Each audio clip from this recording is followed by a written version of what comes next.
Every time the cat sat down on its little spot, looking at the sun rays through the clouds or the ocean below, every time it was focusing very, very intently, another dimension emerged for the cat.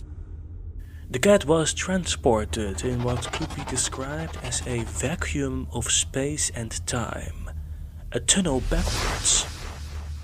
The cat felt its perceptions becoming smaller and smaller as it was surrendering deeper and deeper into this inner highway backwards and backwards,